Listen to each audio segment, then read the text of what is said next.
What's the last straw that made you go, yep, that person is definitely crazy? He accused me of having bad thoughts about him, completely out of the blue, while we were cooking together. A few days later he also said I'm at fault for ruining our friendship because he saw in my eyes that I'm thinking bad things about him. What the fuck? I had an extremely clingy friend that texted and tried to call me 50 million times a day. Well, I was having a really shitty day and I wasn't in the mood to converse with her at all and just ignored her. She called the police and told them she thought I had committed suicide. That was fun. Something similar happened to me. I was most definitely not suicidal, but the law in my state says you can either go with police willingly to be evaluated by psychiatrist at a hospital, or they will force you to go to a mental health facility for a minimum of 3 days against your will. I chose the first one because I had no choice and had to sit in a room with nothing to do for 6 hours waiting to be cleared. Meanwhile, my crazy ex-friend was calling our other friends, my boyfriend, and my own mother. She told them I was committed for being suicidal, and my mom drove 4 hours to come see me, only to realize it was all bullshit. I befriended a nurse while stuck there and explained to him what was going on. He felt really bad for me and brought me food and let me talk to my mom on the phone. Then he told me that bitch is in the waiting room. Want me to tell her to fuck off? Those were his exact words. The cherry on top, I was charged over $1,000 for the forced ambulance ride. I know a girl who used to use post-its to keep track of shit she needed to do. She would write something like, do laundry on a post-it, and put it on a refrigerator or something. Well, one day I went to her house, and she had post-its everywhere. She had them on walls. Her walls were literally wallpapered with sticky notes. The fridge, throw pillows, the bathroom mirror, even in her car, where she covered all of the windows to the point of non-visibility with little to do notes. Driver's education class. Our instructor was older and more than a little off. He'd show us highway patrol videos of horrific accidents and then explain that had people simply use their blinkers and brakes, these sorts of things wouldn't happen. He was also very aggressive when riding shotgun in the training car, taking no issue with slamming on brakes in the middle of an intersection to prove a point. But he became officially cray-cray when, during a lecture, he asked why we shouldn't pass between two freight trucks on the interstate. We all answered things like blind spots, lane shifts, etc., and he actually got mad we didn't know the real answer. Eisenhower.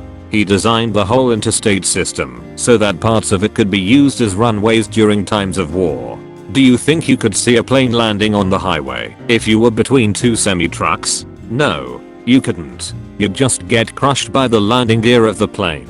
And chances are, you'd cause the deaths of everyone aboard that aircraft as well. Needless to say, crazy. And I still look up when passing between two semi-trucks. When my neighbor insisted that my husband and I flew to the US to have a baby, every day when my husband would come home from work she would stop him and tell him that she heard me in the apartment with the baby all day and would ask how our daughter was. We have no children, and I have never even been pregnant before. He would always correct her, but she was adamant that we had a baby girl and that she heard me with her all the time.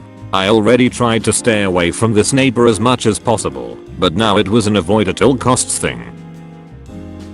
My best friend in high school was always a little crazy, but I quit being friends with her when her and her boyfriend broke up, and she literally stabbed a knife in her leg and went to the hospital just for his attention. Looking very upset, I dreamed of my deceased father last night. Me, oh well, so how did it go? Don't you know that when a girl dreams of her deceased father that means that my partner is cheating on me? Why did you do it? I trusted you. Sobbing starts. Me, yep, you're the poster girl for don't stick your dick in crazy. That's a dream symbolism I've never heard of. My ex accused me of cheating on him too, but also had dreams of me being pregnant and whatnot. Within 6 months, my now ex husband got kicked out of the Air Force, got 6 facial piercings, got and then lost a job at a gas station, became addicted to heroin, and decided he wanted to run away and become an artist so he could find himself. dropped him like a hot potato. When my mother, a 40-year smoker who has watched her sister and ex-husband die of cancer and has 2 brothers currently with cancer all who were lifelong smokers, told me, "I don't believe cigarettes cause cancer, it's all a conspiracy." Yep, you crazy, mom. OMG. This one really hits home. My mother has been smoking for like 50 years. A few years back she gets diagnosed with cancer. Swears up and down she doesn't know how she got it, and every time I say it's the cigarettes she'll look at me and say, "You think so?" while inhaling a damn cigarette. My brother started dating this girl, and I thought she was a little clingy and insecure, but I chalked it up to being a little nervous around her new boyfriend's family. However, she had been with my brother for less than 6 months when I got engaged. In a conversation about wedding dates, I said I wanted to get married in October. She immediately got upset and started crying to my brother. She didn't want me to steal her dream wedding date, and she told me that the entire month of October was off limits. She expected my brother to propose to her and they'd get married that year. Yep, she cray. Luckily my brother eventually realized she was a little unhinged and dumped her ass, and I had my wedding in October. Take that, bitch. When I forgot to text her for one day and she had a full-blown mental breakdown, and I got a call from her mother telling me that I needed to come home because she's in the hospital after trying to kill herself. And before you say, it probably wasn't because of you. How could you be so self-indulged that you would think someone would do that because of you? She told me it was specifically because of you. Now whether or not I believe that's true is one thing, but the fact that she pinned her mental illnesses on me and said that I was the cause of everything was when I knew I should distance myself. There'd been a few instances before where my grandma had done a few bizarre things that made me think she was somewhat crazy. The one that confirmed it was when I was at my sister's wedding as a groomsman and she snuck up behind me and pulled my pants down in front of everyone. My brother's ex-wife once went batshit, screaming and yelling, threatening to set her hair on fire and cut herself because her own baby was getting more attention than her. We had to have a sit down with my sister-in-law about her attention seeking when my daughter was born. My daughter was the first baby in their family and people were pretty excited, but she couldn't handle it and would make a scene every time it came up. Nothing like lighting things on fire, but obvious and sad. So, I was friends with this girl in high school who was a grade above me, and I thought she was so cool. She had these amazing stories of things that happened in her life. After a few years, I started to wonder if she was lying. There were little things I'd catch her in.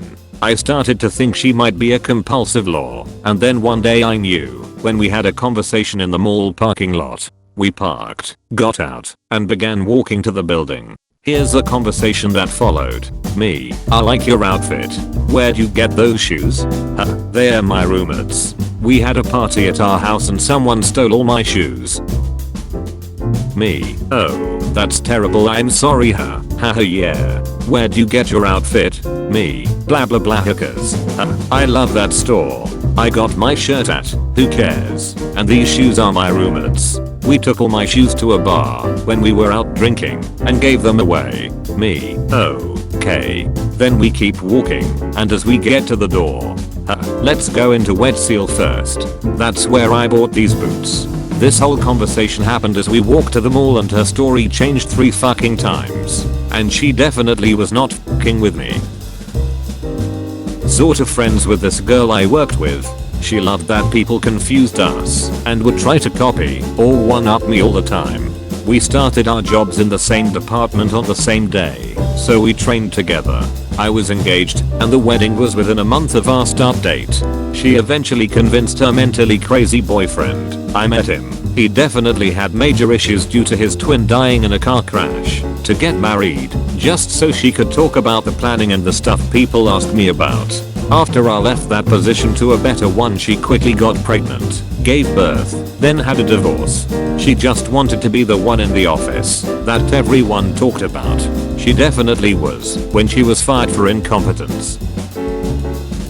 I was at a Halloween party several years ago with a secondary/tertiary friend group. You know the kind. I was kinda friends with some of them, only barely knew others.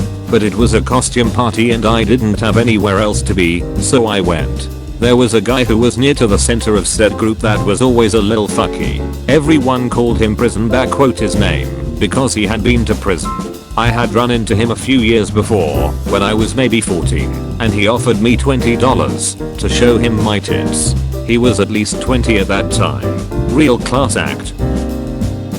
Well, during the party he pulls out a loaded fucking gun and starts waving it around saying he could end it all right there or some shit. 2 guys managed to get it from him. Now he's pissed and running around the house yelling. A 3rd guy steps in and decides to break down the gun. So like one guy has all the bullets and one guy gets the actual gun. Someone else took the clip. No one else reacted. They were just like, well, typical prison name behavior. So that's the day I decided that entire circle was batshit crazy. When she literally tried to break my wrist at a party for not high-fiving her. Alcohol is like a steroid for crazy. Wrist hurts just thinking about it. I think she did jiu-jitsu or something because damn. Ow. To get nothing, you can join my Discord. There is a link in the description. Have a great day.